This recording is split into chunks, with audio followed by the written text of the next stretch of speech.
Hello learners, in this video we will be discussing about the Unit 2 under the lecture of translation. For this unit we will be discussing about translation strategies, and specifically we will be dealing with the subtopics form and content, literal and free translation, and then comprehensibility and translatability. Let us first discuss the form and content. In the Philippines, we Filipinos are expected to be multilingual because of the setting where we are in.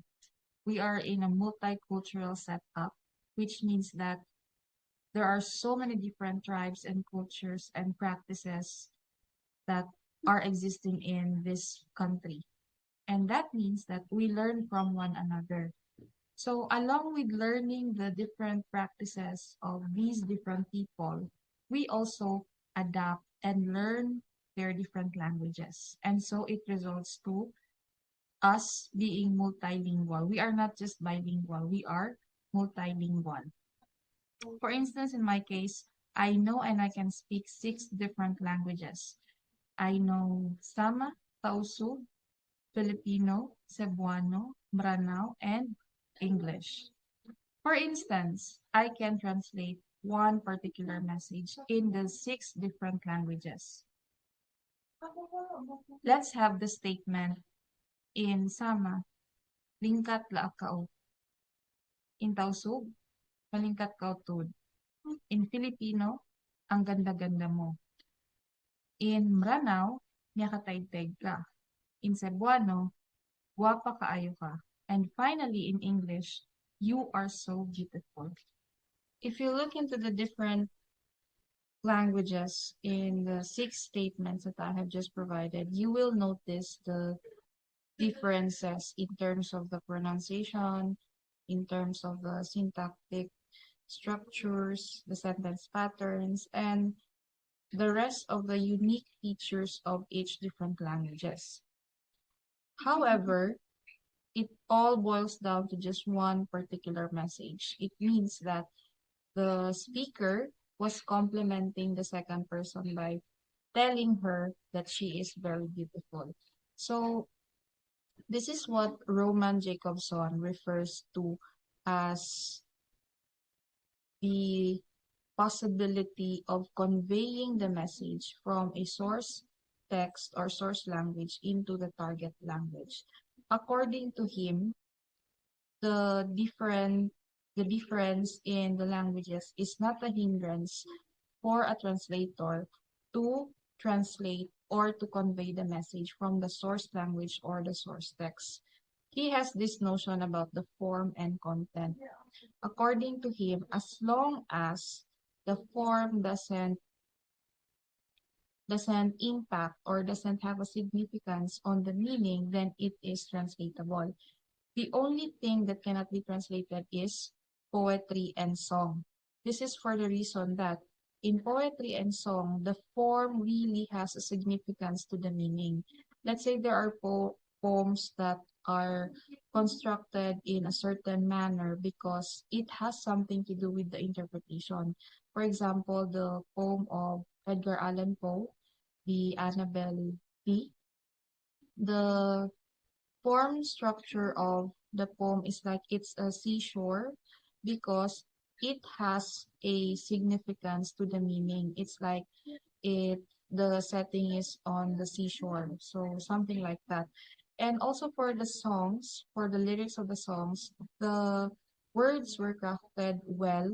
The words were chosen well by the songwriter or the singer because it probably rhymes with the other word in the other stanzas or in the other lines. Therefore, if that is the case, then they cannot be translated. They are untranslatable. On the other hand, aside from poetry and song, if it's prose or narrative, the message is there, no matter how it is written, no matter what the style of the writer is, the gist of that particular paragraph or narrative is there. Therefore, it can always be translated in the different languages, no matter what language it is. So, the differences of the features of languages do not hinder a translator to convey the message from the source language into the target language, or from the source text into the target text.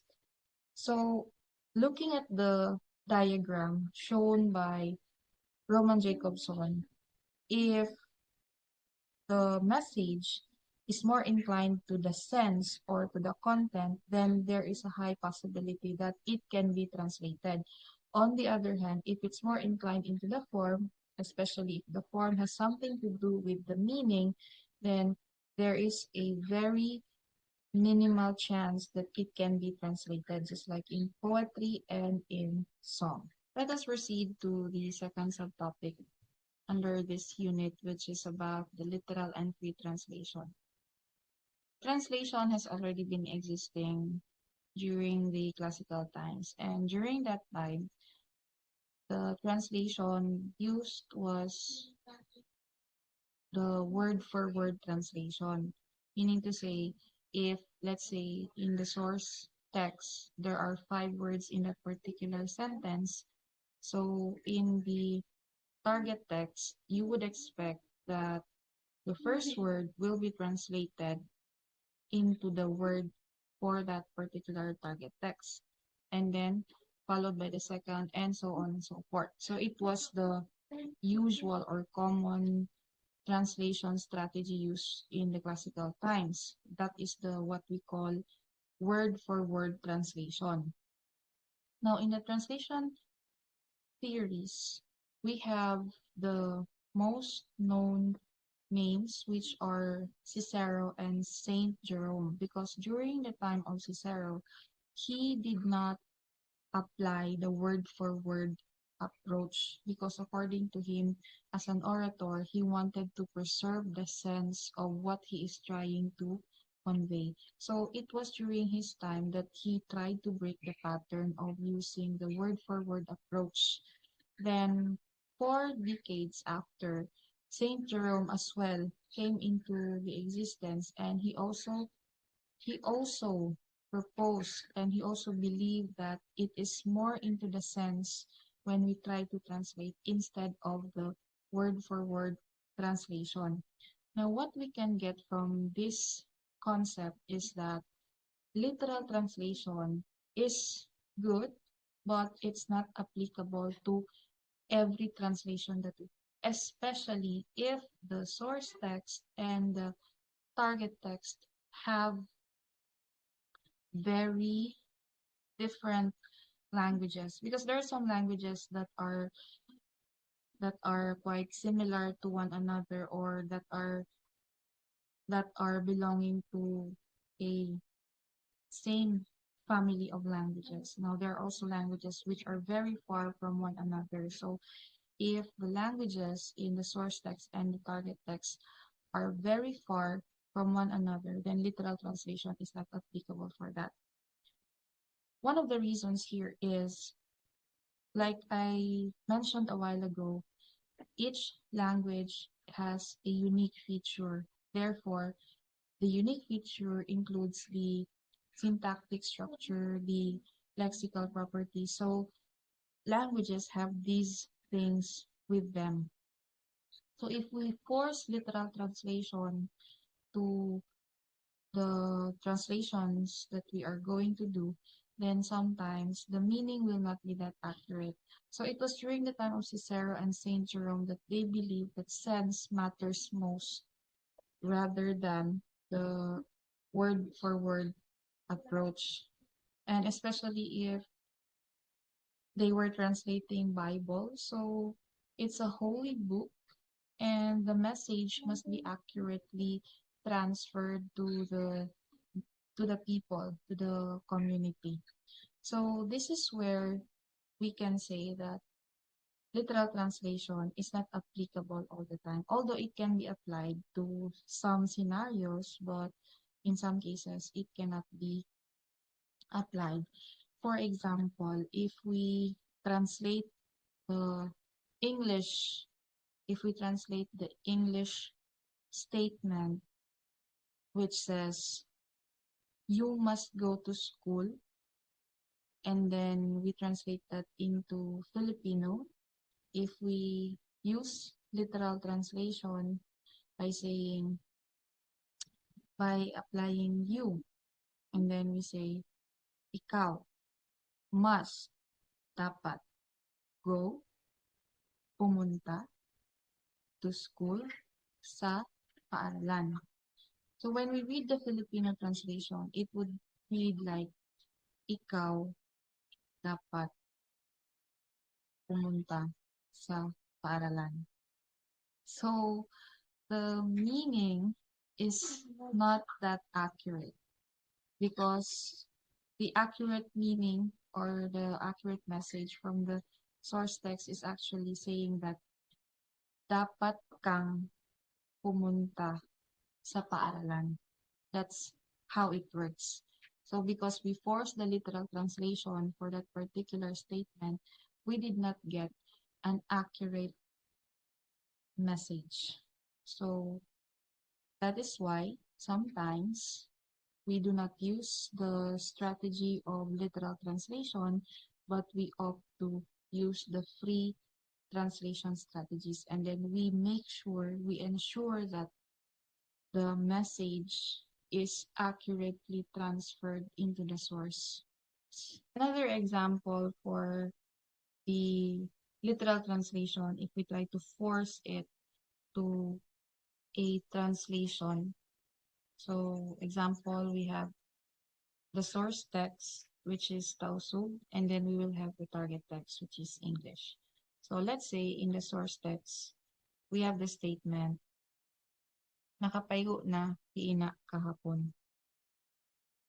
If we force the literal translation for this particular sentence, it would be like this in the target text in English. Since we have nakapaygo, which is a past tense, or it can also be past perfect tense, we can say had taken a bath. And then we have our subject, Hina, my mother. And then we have the adverb of time, kahapon, yesterday. So if we read the literal translation in the target text, had taken a bath, my mother, yesterday. It's ungrammatical because we don't construct sentences that way in English language. That is why, for this situation, we cannot force literal translation. So what we are going to use as a translation strategy here is we will opt to free translation strategy. So since we get the meaning of the source text, which means that the speaker is narrating that the mother, who is the subject, has already done the action of taking a bath yesterday, then we will arrange it according to the correct grammatical usage in English language by using the sentence pattern of subject, verb. So we have the result. My mother had taken a bath yesterday. So if you would examine the translation from the target text, we have the inverted sentence pattern because in Tausug, the verb comes first before the subject. Nakapaygo, which is a verb, and the subject comes after that particular verb. Nakapaygo na ina. And then for the English, the subject came first, my mother, and the verb came after the subject had taken a bath. That's it. So for this particular statement, instead of forcing the literal translation or the word-for-word translation, we will use free translation strategy, especially that Tausug and English language are two languages which come from a very far source. They do not belong to the same family of languages. So the same strategy will also be used to any other translation if the word-for-word approach does not apply. That is for the literal and free translation strategy. We shall now proceed to the third subtopic for this unit, which is about comprehensibility and translatability. First, let us define the term translatability. Accordingly, translatability is a relative notion and has to do with the extent to which, despite obvious differences in linguistic structure like grammar, vocabulary, meaning can still be adequately expressed across languages. But for this to be possible, meaning has to be understood not only in terms of what the source text contains, but also and equally significantly in terms of such factors as communicative purpose, target audience, and purpose of translation. The term translatability, in other words, highlights that no matter how diverse the languages between source text and the target text, there must still be a positivity of conveying the intended message from the source language. However, even if it is conveyed, the meaning must still be highlighted because common sense, what's the use of translating a particular message if you cannot anymore understand it in the target text, right? So even if you use either literal or free translation, you must still consider whether it is actually translatable. And this is where the comprehensibility issue comes in. For example, you already have translated it into the target text. Is it now understandable for the target text? All right.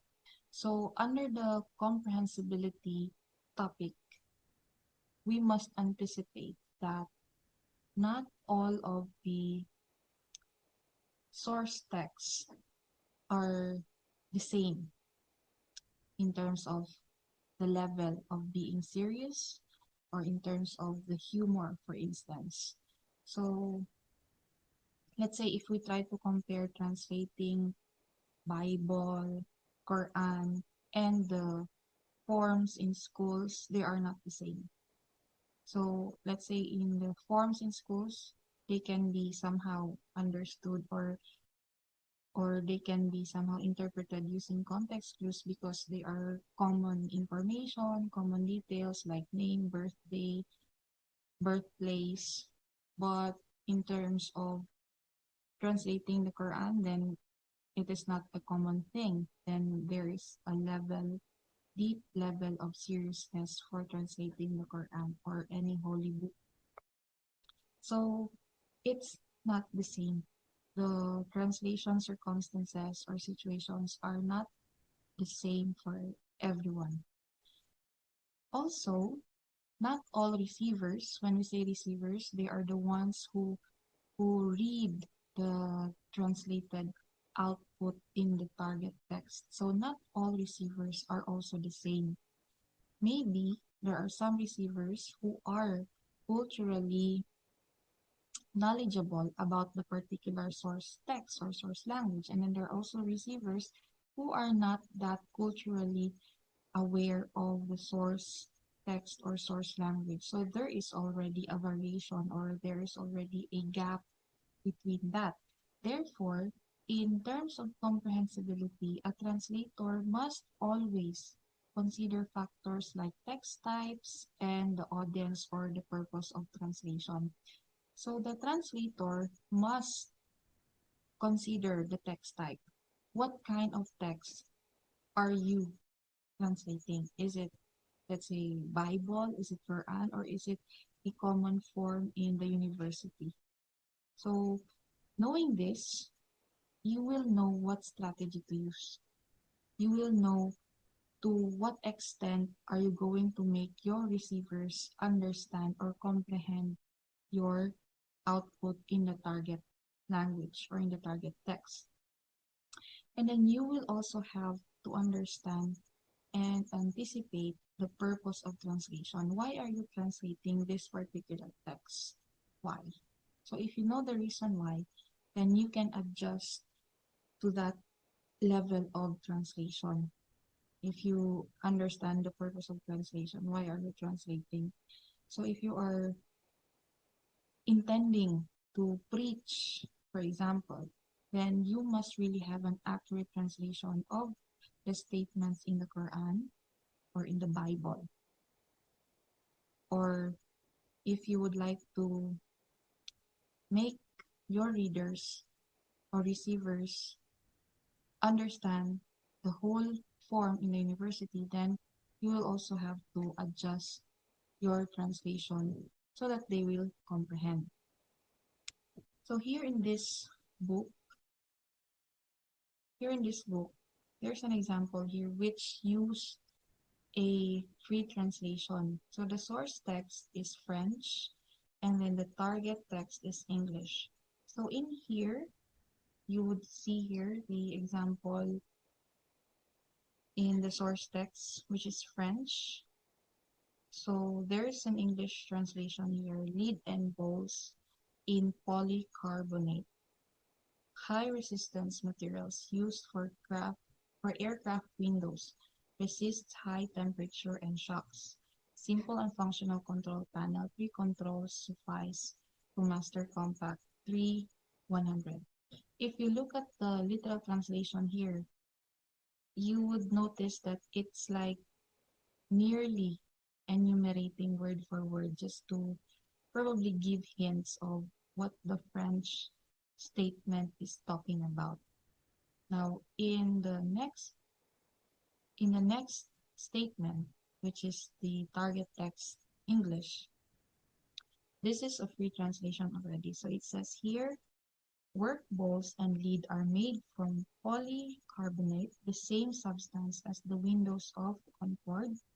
It's shatterproof and won't melt with boiling liquids or crack under pressure. Technically advanced, simple to use, just on, off, or pulse. So if you notice, there's a huge difference between the literal translation of this French statement and the free translation of the source text. In the free translation, you would see that it's like a polished output because the grammar was considered, the sentence pattern, the subject-verb agreement. It's like it was arranged well so that when you try to read it, you get a meticulous information, you get a detailed information, while in the first, which is the word-for-word translation or literal translation, it's merely enumerating the equivalent terms from French to English, but you probably have some questions, you have some doubts, or the detail you get is not that complete with the free translation here. So in this scenario, the reason why the free translation was used was because the comprehensibility was considered and highlighted for this matter. So since the translator wanted that the receivers understand it fully, then the translator opted to use the free translation. Or between the two, we would choose the free translation because it is more understandable than the literal translation. So that's it. When you translate, you have to consider the translatability and the comprehensibility. Translatability in such a way that you determine, can we translate this matter? Is there an equivalent term for this? Is there an equivalent statement for this? And so you consider the next, which is comprehensibility. If I try to just simply use the equivalent term for the target text, can it be understood, or does it need further details, or does it need further information just to have a full grasp of the meaning of the message that is intended to be relayed, that is intended to be transmitted. All right. That is for the translatability and comprehensibility. As a summary for Unit 2, which is translation strategies, first, for the form and content, anything under the sun can be translated, no matter what the source language and the target language are. The only thing that we cannot translate is poetry, and song, because the form of poetry and song has an impact to the meaning. For the second one, which is the free and literal translation strategy can be used, but not all the time, because sometimes it can impair comprehensibility. So there are times that free translation strategy is more effective to be used. And then for the third, when we say comprehensibility and translatability, we have to assess whether the message can be translated. And if it is translated, we also have to examine whether the output or the target text is already understood and can be easily understood in the target language.